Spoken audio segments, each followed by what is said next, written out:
Okay, folks, this is chapter 8. This is section 8-3. This is recording number 3. Okay, example 8-13 is talking about aspirin consumption, okay? So they find that researchers found that people who take aspirin take on average 8.6 tablets a week. So out of the entire universe, out of the entire population, the average, the mu is 8.6 tablets per week. Okay, so there's every medication has some sort of side effects. So this doctor decides that he wants to see if he can reduce the number of aspirin tablets that people take on average if they practice yoga a certain number of times a week. So he takes 12 people. So N is 12, and he teaches them yoga, and after a 12-week period, now the 12-week period, that's the fact that it's 12 weeks is just a coincidence, okay? It could have been 15 weeks, could have been 20 weeks, it doesn't make any difference. There's no connection between the 12 people and the 12 weeks. So N is 12, that's the number of people, and what he found was that after the yoga, this is what they took. Here's the raw data. There's 1, 2, 3, 4, 5, 6, 7, 8, 9, 10, 11, 12. There's 12 data points, okay? So, as I've said before, it's very important, trust me on this one, you must always be able to clearly state what is the random variable. And in this case, the random variable is number of aspirin tablets. Okay, so the number of aspirin tablets taken is the random variable. So here's, person number 1, person number 2, person number 3, person number 4, and so forth. So here's all the data points, add them up, divide by 12, and that will give you your X bar, okay? So you get your X bar. You can also calculate, using our formulas, you can also calculate what the standard deviation is for the sample. We don't have a standard deviation for the population, so we have to use the standard deviation for the sample. So you have to calculate that as well, which obviously the author doesn't do that for you, and I'm not going to do it for you. It's all in the formulas are very easy to use, or you can use one of the calculators online. Okay, so what's our issue here? The null hypothesis is that the mu is 8.6. This guy is trying to challenge it. He's trying to say, hey, I know on average, the population is 8.6, but I'm taking these 12 people out, and these people are different. I'm going to compare these people to the population at large, and I'm going to teach them yoga, and I claim that the average is going to be less than 8.6. So these people belong to a different population. They belong to a population that has a mu less than 8.6. Okay, so easy enough. We can find the critical value using the table, same table that we've used before. Okay, now we know how to do it. Okay, and we're going to get the critical value of negative 1.363. We compute the test value. Okay.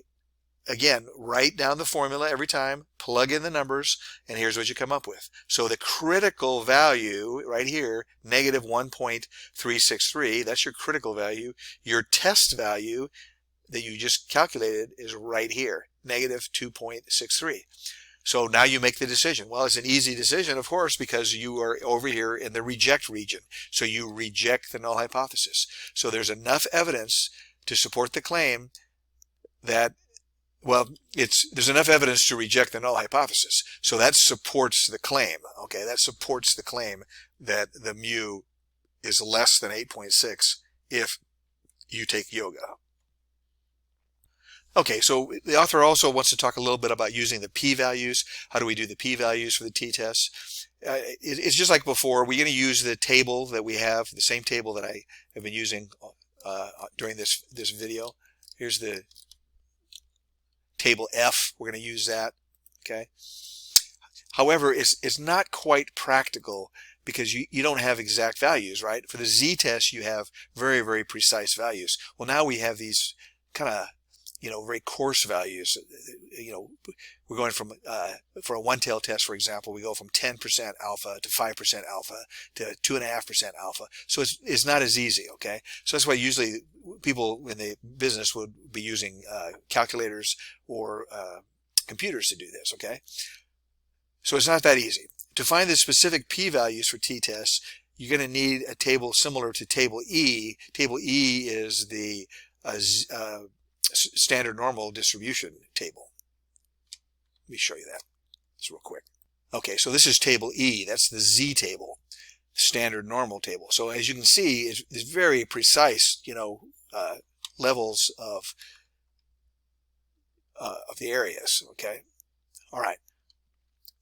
Okay, so these two examples show how to use the table to determine the values for the p-test for the p-values for the t-test.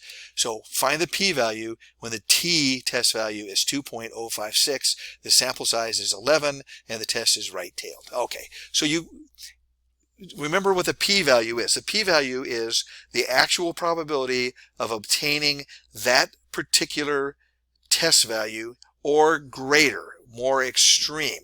Okay, so it's that probability. So it's the area under the curve as you go this, here's the test value here. It's probability of getting this guy right here to negative, I'm sorry, I guess the test value was, the test value is negative 2.63. So negative 2.63, what's the probability of getting that guy plus all of these guys, okay? So how unlikely is it that you would get that? It's an actual probability as opposed to just saying, well, I'm in the critical region, so therefore I reject. Okay, so how would you find that actual probability? Okay. All right. So what you basically do is you use a table. So see if I can move this around a little bit here. It's not easy. Here we go. I think I got it all on there. Okay, so you look in the table F, and what we're looking for is a test value of 2.056, sample size is 11, okay, and it's a right-tailed test. So a right-tailed test, that's a one-tailed test, so that's going to be this row right here. It's I'm sorry, I lost it now. The degree of freedom is a degree of freedom is 10, so it's 10 right there, okay, and we want it to be alpha. Let's see here. Give me 1 second. Okay, so what we have a test value of 2.056. That's the actual test value. Okay, when you do the calculation, you come up with 2.056. So you say, well, where is that? It's for degree of freedom of 10. Is it between here and here? No. Is it between here and here? Yes. So you're between here and here. So you're going to be between 0.05 and 0.025. So that's between 5% and 2.5%. Okay. So that's what he's saying right here. You find the two values that correspond to being between, gosh, how am I saying this? My sentence syntax is not doing well. We want to find the test value, 2.056. Where is it in this row? Well, it's between here and here. So since it's between here and here, that means the percentages that we're dealing with is between here and here. So the p-value is between here and here, okay? So it's just a matter of just looking at the table, really, is all it is. So the p-value would be contained in this interval. It's between here and here.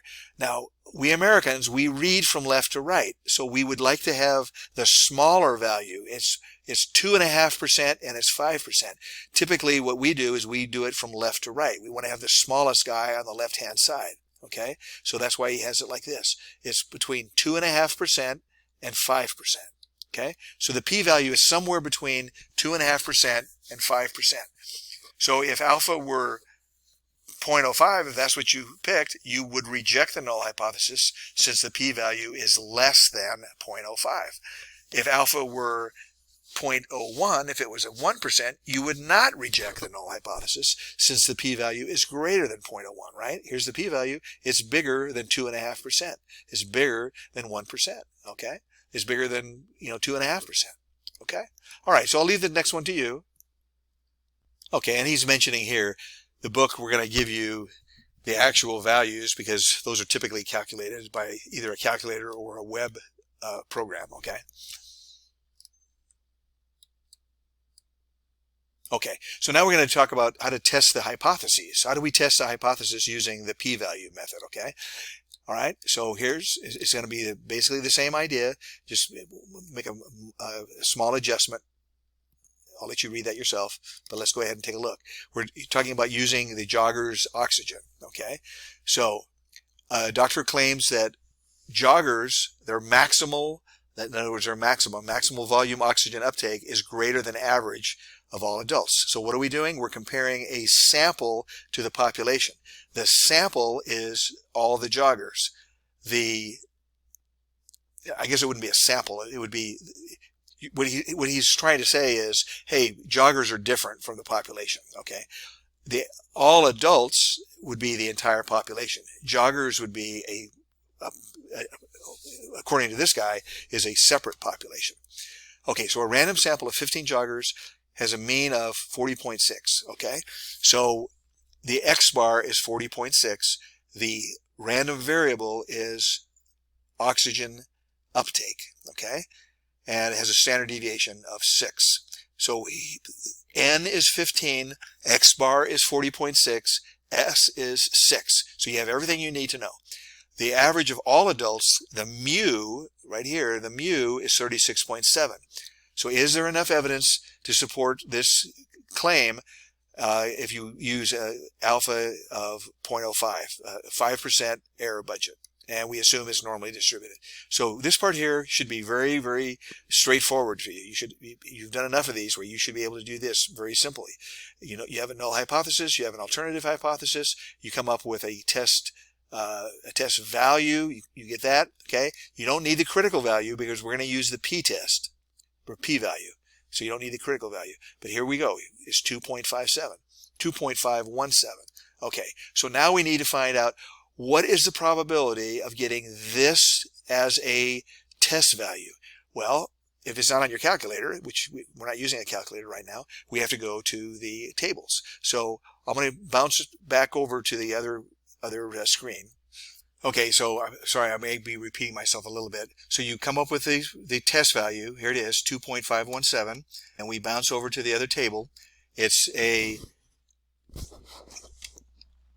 15 joggers, gives us a degree of freedom of 14. So we got to look at this row. Then we come across here, and we ignore this stuff up here. Okay, we ignore that. We come across here until we find what is the interval that I'm interested in? I'm interested in the interval that contains 2.517. 2.517 was the test value. So where is it? It's right in here.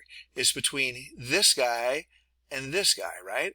2.517 is in there between those two dudes. So it's between here and here. So that corresponds on a one-tailed test. Again, on a one-tailed test, you come up here, and that's between 2.5% and 1%. Therefore, the p-value is between 2.5% and 1%. Let's see if I'm right. 2.5% and 1%. Okay, so that's how you use these tables. You're going to find the corresponding probabilities. So you're between 2.5% and 1%, but again, because of our prejudice, we read from left to right. Not prejudice, our bias. We read from left to right. So it's between 1% and 2.5%.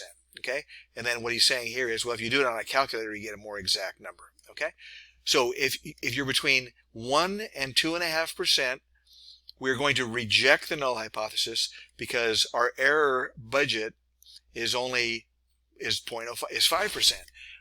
This p-value is between 1, doggone it. This p-value is between 1 and 2.5%. So if your error budget is 5%, you're in the critical range, right? You would reject it because it is very, very unlikely. So there is enough evidence to reject the null hypothesis.